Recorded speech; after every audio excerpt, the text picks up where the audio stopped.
다음 소식입니다. 내란 특검팀이 내일 오전 윤 전 대통령을 소환 조사할 계획입니다. 그런데 조사를 하루 앞둔 오늘까지도 윤 전 대통령 측은 비공개 출석을 계속 고집하고 있습니다. 특검 사무실에 있는 서울고검을 연결해 보겠습니다. 자, 전현남 기자, 특검팀은 다른 피의자들처럼 지하 주차장이 아니라 정문으로 들어오라는 건데 그럼 아직 양측 의견이 조율이 안 된 건가요? 네, 특검팀은 내일 오전 10시 윤석열 전 대통령을 이곳 서울고검 청사로 소환조사하겠다는 방침입니다. 하지만 윤석열 전 대통령 측은 어제에 이어 오늘도 서울고검까지는 가겠지만 이 지하 주차장을 통해 비공개 출석하겠다고 밝혔습니다. 이에 대해 내란 특검팀은 정문 출입으로 들어오라며 공개 소환 원칙을 다시 한번 강조했습니다. 박지영 특검보는 현관 출입을 전제로 경호처, 경찰과 협의하고 있다면서 윤 전 대통령이 출석 불응으로 간주되는 상황이 발생하지 않기를 바란다고 경고했습니다. 사실상 최후 통첩입니다. 더 이상 협의가 진전되지 않는다면 내일 오전 지하 주차장 입구에서 윤 전 대통령 측이 버티는 상황이 벌어질 가능성이 커 보입니다. 자, 만약 출석해서 첫 조사가 이루어진다면 윤 전 대통령 쪽에서는 혹시 진술을 거부할 가능성도 있을까요? 네, 특검팀은 윤 전 대통령 조사가 이루어지면 체포 방해와 비화폰 기록 삭제 지시 혐의뿐 아니라 이 비상계엄 직전 국무회의 과정 등에 대해 추궁할 계획입니다. 윤 전 대통령 측은 지난 1월 공수처 체포 당시 이 묵비권을 행사했던 것과는 달리 피의 사실에 대해 성실히 진술할 방침이라고 밝혔습니다. 다만 국무회의와 관련해서는 재판 중인 사건이기 때문에 제한적으로 답변하겠다고 설명했습니다.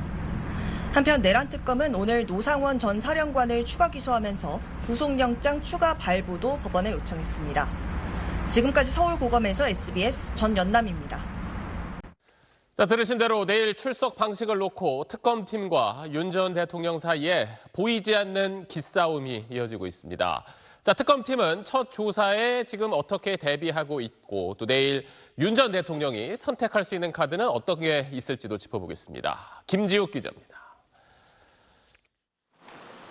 윤석열 전 대통령이 내란 특검팀이 차려진 서울고검 청사 지하주차장으로 들어오는 출입구는 두 곳입니다. 첫 번째 출입구는 지하 2층 민원인 주차장인데 내란 특검팀은 내일 오전에 진입 차단기를 아예 잠그기로 했습니다. 또 다른 출입구는 건물 지상 출입구와 지하 1층 직원용 주차장으로 갈 수 있는 진입로인데 이곳 차단기는 열어둘 예정입니다. 이 차단기를 막으면 차량이 아예 지상 출입구로 갈 수 없기 때문입니다. 차단기를 통과해 들어와 직진하면 1층 주출입구, 좌회전을 하면 지하 주차장으로 연결되는 통로가 나옵니다. 특검은 이 공간에 출입을 통제하겠다는 계획입니다. 특검팀은 윤 전 대통령 차량이 지하 주차장 쪽으로 빠지지 못하도록 이 구역에 바리케이드 등을 설치할 계획이라고 밝혔습니다. 결국 윤 전 대통령은 지하로 갈 수 없다는 건데 윤 전 대통령이 차단기 앞에서 내리지 않고 버티다 자택으로 돌아갈 가능성이 있습니다. 이 경우 특검 측은 출석 불응으로 보고 체포영장을 재청구할 수 있다는 입장을 강조했습니다. 박지영 특검보는 들어오지 않는 문을 계속 두드리는 것은 출입이 아니라고 강조했습니다. 버티던 윤 전 대통령이 지상 출입구로 들어갈 수 있는데 이는 사실상 공개 소환이라 윤 전 대통령 입장에선 첫 조사부터 기싸움에 밀리는 모양새가 되고 향후 조사도 같은 형식으로 출석하게 될 걸로 보입니다. 또 다른 선택지는 양측이 대치 끝에 특검팀이 차단기를 열어주는 경우인데 위험 사태 등이 발생하지 않는 한 가능성은 희박합니다. SBS 김지욱입니다. 자, 윤 전 대통령은 과거 서울중앙지검장 시절에 이명박 전 대통령을 공개 소환하도록 지휘한 바 있습니다. 그런데 지금은 앞서 보신 것처럼 특검의 방침에 반발하며 비공개 출석을 계속 요구하고 있습니다. 자신이 수사를 받는 피의자가 되자 태도가 180도 달라진 겁니다. 이 내용은 한성희 기자 전하겠습니다. 지난 2018년 3월 14일 이명박 전 대통령은 100억 원대 뇌물수수 등 혐의를 받는 피의자 신분으로 검찰청에 공개 소환됐습니다. 저는 오늘 참담한 심정으로 이 자리에 섰습니다. 이 전 대통령 소환 엿새 전에 철저하고 투명한 수사가 중요하다며 당시 공개 소환을 통보한 수사팀을 지휘했던 서울중앙지검장이 다름 아닌 윤석열 전 대통령이었습니다. 국정농단 특검 수사를 받았던 박근혜 전 대통령도 서울중앙지검 청사에서 취재진 앞에 섰습니다.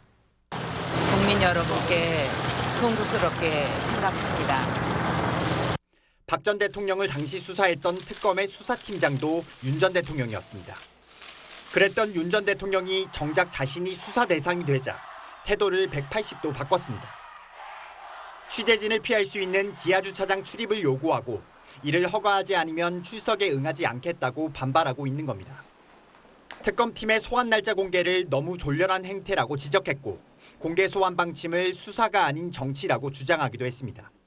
인권보호 수사 규칙에 따라서 당연히 비공개로 요청할 수가 있고 윤 전 대통령 측의 이런 행태에 대해 특검팀은 전 국민이 계엄 피해자라며 피의자 인권을 우선할지 피해자 인권을 우선할지 살펴볼 필요가 있다고 꼬집었습니다. 과거 검사 시절과는 정반대의 모습으로 수사에 임하는 윤 전 대통령의 행보에 모렴치하다는 비판이 제기되고 있습니다. SBS 한성희입니다.